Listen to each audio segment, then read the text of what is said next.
Today on GrowthShares, let's analyze and see whether advanced micro devices is a great long-term investment.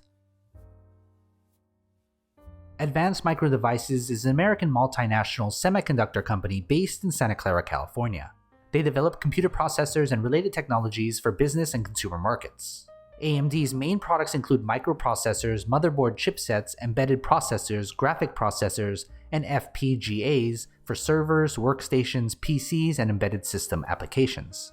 I've divided this analysis into three major factors: business, investment, and valuation. Each factor is then divided into 14 smaller metrics. Each of the three factors and their 14 metrics are given different weight, together adding to 100% of the analysis. They'll be graded on a scale from 0 to 10, with 0 being the worst and 10 being the best. When the analysis is complete, I'll give a final score. My analysis takes a long-term view of the company. That means years. I've created a separate video describing the three factors and all 14 metrics in great detail so you'll have a better understanding of why they're important to the overall analysis. I'll leave a link on the screen and in the description below to that video. Let's first look at the business. Everything starts with what the company actually does. It's more than just numbers on a spreadsheet. That's why 45% of the analysis depends on the business. Something that makes $1 billion a year might sound nice, but how is it using its resources to make that billion? Fortunately, that can be quantified.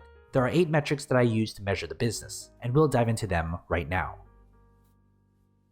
AMD has a growth rate of 24.22%, which gives us a score of 9. AMD has margins of 29.83%, which gives us a score of 9. AMD has operations of 27.8, which gives us a score of 0. AMD has returns of 37.83%, which means a score of 10. AMD has utilization of 3.6, which means a score of 10.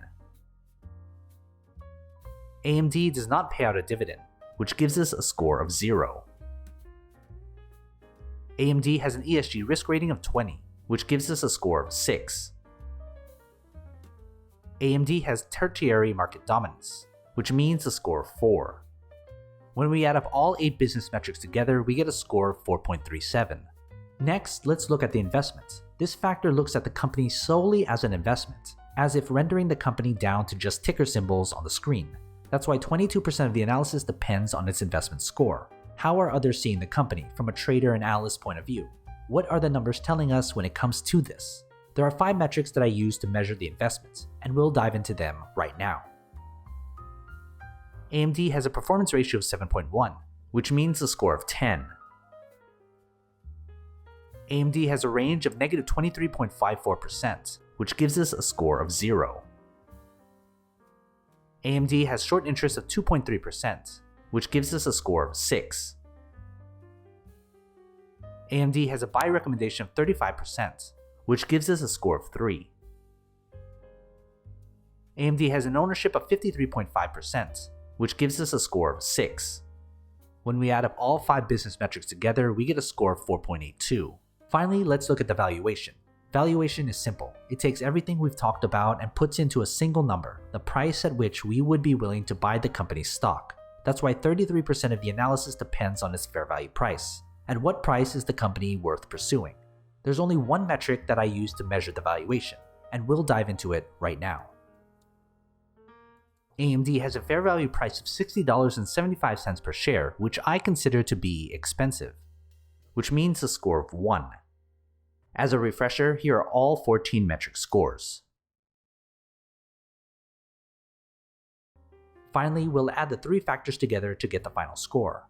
Based on my complete analysis of advanced micro devices, I give a final score of 3.36, which makes it a disappointing long-term investment. So you've made it this far, shoot me an email. I'd love to get in touch with you and talk more. If you want to see me analyze more companies, hit that like button, subscribe to my channel, and share this video with other investors. And as always, take care of your money.